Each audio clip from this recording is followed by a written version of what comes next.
നമസ്കാരം. മരണാസന്നരായ രോഗികളുടെ പരിചരണം, അറിയേണ്ട കാര്യങ്ങൾ എന്നതാണ് ഇന്നത്തെ വിഷയം. മനുഷ്യജീവൻ നിലനിർത്താനും മരണത്തിൽ നിന്ന് രക്ഷപ്പെടാനും എന്നെന്നും ജീവിച്ചിരിക്കാനുള്ള അഭിവാച്ഛ എല്ലാവർക്കും ഉണ്ട്. എന്നാൽ ഇന്നല്ലെങ്കിൽ നാളെ എല്ലാവരും മരിക്കുമെന്നുള്ള സത്യം നമ്മൾ അംഗീകരിച്ചേ പറ്റൂ. അതിന് നാം തയ്യാറാവുകയും മരണാസന്നരായവരെ മാന്യമായി മരണത്തെ പുൽകാൻ സഹായിക്കുകയും വേണം. രോഗശയ്യയിലായിരിക്കുന്ന പ്രിയപ്പെട്ടവർ മരണത്തോടടുക്കുമ്പോൾ അവർക്ക് നൽകേണ്ട ശാരീരികവും മാനസികവും ആത്മീയവുമായ പരിചരണത്തെക്കുറിച്ച് നമുക്ക് വേണ്ടത്ര അറിവില്ലായിരിക്കാം. മരണത്തെ അഭിമുഖീകരിക്കുന്ന രോഗികൾ കുബ്ലർ റോസിൻ്റെ പഠനപ്രകാരം 5 ഘട്ടങ്ങളിലൂടെ കടന്നു പോകുന്നു. അവ 1. ഡിനയൽ അഥവാ നിഷേധാത്മക മനോഭാവം, അതായത് അസുഖത്തെക്കുറിച്ച് ഒന്നും അറിയില്ലെന്ന ഭാവം. 2. ആങ്കർ അഥവാ ദേഷ്യം, മറ്റുള്ളവരെ ആശ്രയിക്കേണ്ടി വരുന്നതിലുള്ള അമർഷം. 3. ഡിപ്രഷൻ, വിഷാദം, പ്രിയപ്പെട്ടവരെ പിരിയുന്നതിലുള്ള സങ്കടം. 4. ഗിൽറ്റ് അഥവാ കുറ്റബോധം. 5. ആക്സെപ്റ്റൻസ് അഥവാ അംഗീകരിക്കൽ, അതായത് യാഥാർത്ഥ്യത്തെ ഉൾക്കൊള്ളുന്ന അവസ്ഥ എന്നിവയാണ്. ഇവയെല്ലാം സ്വാഭാവികമാണ്. എന്നാൽ എല്ലാ രോഗികളും ഈ 5 അവസ്ഥകളിലൂടെയും കടന്നു പോകണമെന്നില്ല. ചില രോഗികൾ 1 2 അവസ്ഥകളിലൂടെ മാത്രം കടന്നു പോകും. ആസന്ന മരണത്തിന് ലക്ഷണങ്ങൾ എന്തൊക്കെയാകാം? മരണം അടുക്കുമ്പോൾ ശരീരം ചില ലക്ഷണങ്ങൾ പ്രകടിപ്പിക്കും. പേശികളുടെ ശക്തി ക്ഷയിക്കുന്നതിനാൽ കാലുകളിലെ സ്പർശനബോധം നഷ്ടപ്പെടുന്നു. ഉദരത്തിൻ്റെ പ്രവർത്തനവും കുടലിൻ്റെ ചലനവും മന്ദീഭവിക്കുന്നു. വായ ഉണങ്ങി വരളുന്നു. ചവച്ചിറക്കാൻ ബുദ്ധിമുട്ടാകാം. ദ്രവപദാർത്ഥം ശ്വാസം മുട്ടലുണ്ടാക്കും. രക്തചംക്രമണം മന്ദീഭവിക്കുന്നു. നാഡീസ്പന്ദനം ദുർബലവും വേഗത്തിലുമാകാം.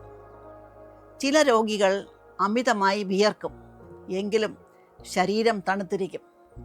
ശ്വാസോച്ഛ്വാസത്തിന് ബുദ്ധിമുട്ട് അനുഭവപ്പെടും. ക്രമേണ ഇന്ദ്രിയബോധം നഷ്ടപ്പെടും. കാഴ്ചശക്തി കുറഞ്ഞാലും ശ്രവണശേഷി അഥവാ ഹിയറിങ് ആയിരിക്കും ഏറ്റവും ഒടുവിൽ നഷ്ടപ്പെടുന്നത്. അതിനാൽ രോഗിയുടെ അരികിലിരുന്ന് സംസാരിക്കുമ്പോൾ വാക്കുകൾ പ്രത്യേകം ശ്രദ്ധിക്കണം. ഈ സമയത്ത് നൽകേണ്ട ശാരീരിക പരിചരണം എന്തൊക്കെയാണ്, അഥവാ ഫിസിക്കൽ കെയർ? മരണാസന്നമായ രോഗിക്ക് ശരീര ശുദ്ധീകരണവും വായുടെ പരിചരണവും കൂടുതലായി ചെയ്യേണ്ടി വരും. കിടക്കപ്പുണ്ണ് തടയാനായി ഇടയ്ക്കിടെ രോഗിയെ തിരിച്ചു കിടത്തണം. രോഗിക്ക് താങ്ങിനായി ആവശ്യമുള്ളിടത്തെല്ലാം തലയിണകൾ വെച്ചു കൊടുക്കണം. ബോധം നശിച്ചവരോ തീരെ ദുർബലരോ ആയ രോഗികളെ മലർത്തി കിടത്തരുത്. ഇത് ദ്രവപദാർത്ഥങ്ങൾ ശ്വാസനാളത്തിൽ കിടക്കാനിടയാകും. അങ്ങനെ കിടത്തിയാൽ തന്നെ തല വശത്തേക്ക് ചരിച്ചു വയ്ക്കണം. മുറിക്ക് സാമാന്യം വെളിച്ചവും വായുസഞ്ചാരവും ഉണ്ടായിരിക്കണം. ആവശ്യമുള്ളപ്പോൾ എല്ലാം കിടക്കവിരി മാറ്റണം. അവസാനത്തെ മണിക്കൂറുകളിൽ അബോധാവസ്ഥയിൽ പേശികൾ ദുർബലമാകുന്നത് കൊണ്ട് വിസർജനം നടത്തിയിട്ടുണ്ടോ എന്ന് ഇടയ്ക്കിടെ പരിശോധിക്കണം.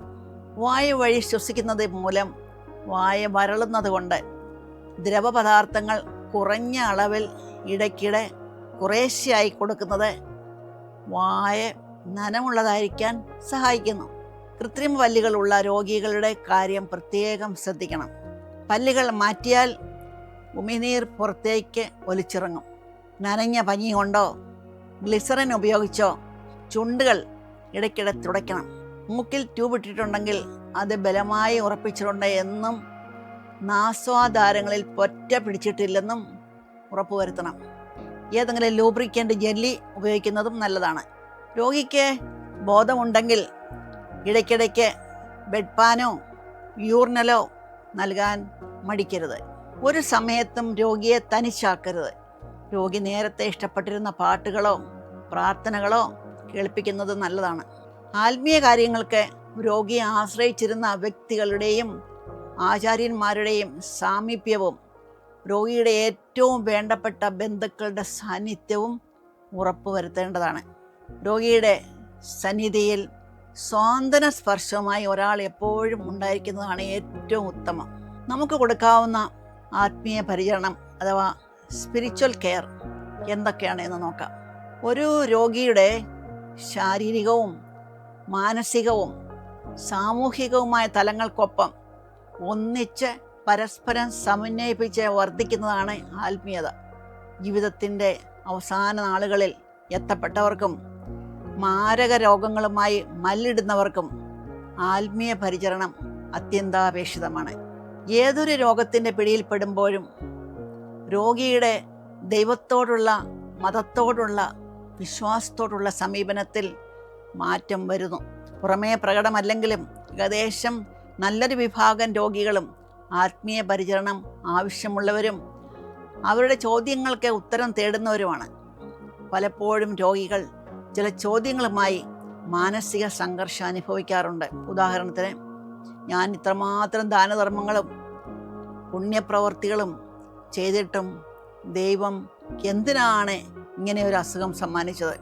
എന്തുകൊണ്ടാണ് ദൈവം ഞാനിങ്ങനെ കഷ്ടപ്പെടാൻ അനുവദിക്കുന്നത്? എൻ്റെയോ പൂർവ്വപിതാക്കന്മാരുടെയോ പാപത്തിൻ്റെ ഫലമായി ആണോ എനിക്ക് അസുഖം വന്നത് എന്നൊക്കെ. പല രോഗികളും ഇത്തരം ചോദ്യങ്ങൾ മനസ്സിൽ ഒതുക്കി വീർപ്പുമുട്ടൽ അനുഭവിക്കുന്നവരാണ്. എന്നാൽ രോഗികൾക്ക് ഇത്തരത്തിലുള്ള ചോദ്യങ്ങൾ ചോദിക്കാനുള്ള നല്ല ഒരു അന്തരീക്ഷം നൽകുകയും അവരോട് സംസാരിക്കുകയും അവരുടെ വിശ്വാസങ്ങൾക്കനുസരിച്ചുള്ള അന്തരീക്ഷം ഒരുക്കുകയും ചെയ്യാൻ നാം തയ്യാറാവണം.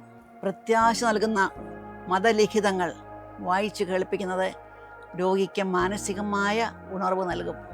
ഇനി മരണാനന്തര പരിചരണം എങ്ങനെയാണെന്ന് നോക്കാം. അതായത് മരണം സംഭവിച്ചാൽ എന്തൊക്കെ ചെയ്യണം? രോഗിയുടെ കൺപോളകൾ മെല്ലെ അടയ്ക്കണം. മരിച്ച സമയം കൃത്യമായി കുറിച്ചു വെക്കണം. ഡോക്ടറോ ഉത്തരവാദിത്തപ്പെട്ട മറ്റാരെങ്കിലും മരണം സ്ഥിരീകരിച്ചിരിക്കണം. മൃതദേഹം ഒരുക്കാൻ തുടങ്ങുന്നതിന് മുമ്പ് വിലപ്പെട്ട സാധനങ്ങളെല്ലാം തന്നെ അടുത്ത ബന്ധുക്കളെ ഏൽപ്പിച്ചു കൊടുക്കേണ്ടതാണ്. ഭക്ഷണം, ഓക്സിജൻ എന്നിവ നൽകിക്കൊണ്ടിരിക്കുന്ന ട്യൂബ്, മൂത്രം മാറ്റുന്ന ട്യൂബുകളും രോഗിയുടെ ശരീരത്തിലുണ്ടെങ്കിൽ അവ ഊരി മാറ്റണം. വിരിപ്പുകൾ മാറ്റി ഒരു പുതപ്പ് കൊണ്ട് പുതപ്പിക്കണം. ഒന്നൊഴികെ മറ്റെല്ലാ തലയിണയും മാറ്റി ശരീരം നേരെയാക്കി കൈകൾ വശങ്ങളിലേക്ക് ചേർത്തോ നെഞ്ചോട് ചേർത്തോ വയ്ക്കണം. കൃത്രിമ പല്ലുകൾ പുനഃസ്ഥാപിച്ച് കീഴ്ത്താടി ഉറപ്പിക്കാൻ വേണ്ട ബാൻഡേജ് തലയിലേക്ക് ചെവിയുടെ വശങ്ങളിൽ കൂടി വലിച്ചു കെട്ടണം. മൃതശരീരം വൃത്തിയാക്കുമ്പോൾ ഓരോ ഭാഗവും ശ്രദ്ധയോടെ വെള്ളം കൊണ്ടോ സ്പിരിറ്റ് കൊണ്ടോ തുടച്ചുണക്കണം. മുഖത്ത് വെള്ളമോ പൗഡറോ ഉപയോഗിക്കരുത്. തൊലി കറുത്തു പോകാൻ സാധ്യതയുണ്ട്. ആവശ്യമെങ്കിൽ അല്പം വൈൻ ഉപയോഗിച്ച് മുഖം തുടയ്ക്കാം. മൃതശരീരം മൊബൈൽ മോർച്ചറിയിൽ വയ്ക്കുന്നില്ല എങ്കിൽ ശരീരം പെട്ടെന്ന് കേടാകാതിരിക്കാൻ ഇനി പറയുന്ന ഒരു കാര്യം കൂടി ചെയ്താൽ നല്ലത്. അതായത് ചെറിയ ഒരു കിണ്ണത്തിൽ തുല്യ അളവിൽ 40% ഫോർമാലിഹൈഡ് അതും ഗ്ലിസറിനും കൂടി ചേർത്ത്, ഇത് ഇന്ന് മരുന്ന് കടയിലൊക്കെ കിട്ടുന്ന സാധനങ്ങളാണ്, ഇത് രണ്ടും കൂടി ചേർത്ത് ഒരു മിശ്രിതം ഉണ്ടാക്കി 50 cc സിറിഞ്ചിലെടുത്ത് പൊക്കിളിൻ്റെ ഇരുവശത്ത് കൂടി വയറിനുള്ളിലേക്ക് കുത്തിവെക്കണം. ഇതേ മിശ്രിതത്തിൽ മുക്കിയ പഞ്ഞി ചെറുതായി ചുരുട്ടി നാസ്വാദ്വാരങ്ങളുടെ ഉള്ളിലേക്ക് കയറ്റി പായ്ക്ക് ചെയ്യണം. ഈ പഞ്ഞി ഞാൻ പറഞ്ഞു ചുരുട്ടി മൂക്കിനകത്തേക്ക് നല്ലതുപോലെ പായ്ക്ക് ചെയ്യണമെന്ന് പറഞ്ഞു. ഇങ്ങനെ പായ്ക്ക് ചെയ്യുമ്പോൾ നമ്മൾ മിക്കവാറും കാണാറുണ്ട്, പഞ്ഞി പായ്ക്ക് ചെയ്യുന്ന വലുതായിട്ട് പുറത്ത് കാണത്തക്ക രീതിയിലാണ് എല്ലാവരും പായ്ക്ക് ചെയ്യുന്നത്. അതൊട്ടും തന്നെ പുറത്ത് കാണാതെ നല്ലതുപോലെ അകത്തേക്ക് ചവണ ഉപയോഗിച്ച് കയറ്റിയാൽ അത് പുറത്തേക്ക് ഒട്ടും കാണാതിരിക്കത്തക്ക രീതിയിൽ നമുക്ക് പായ്ക്ക് ചെയ്യാൻ സാധിക്കും. അത് പ്രത്യേകം ശ്രദ്ധിക്കണം. അതുപോലെ മലദ്വാരവും സ്ത്രീകളിൽ യോനിയും ചവണ ഉപയോഗിച്ച് ഇതേ മിശ്രിതത്തിൽ മുക്കിയ പഞ്ഞി കൊണ്ട് പായ്ക്ക് ചെയ്യണം. ഇതിനു ശേഷം വൃത്തിയുള്ള വസ്ത്രങ്ങൾ ധരിപ്പിച്ച് അടിയിൽ ശുചിയായ ഷീറ്റ് വിരിക്കുക.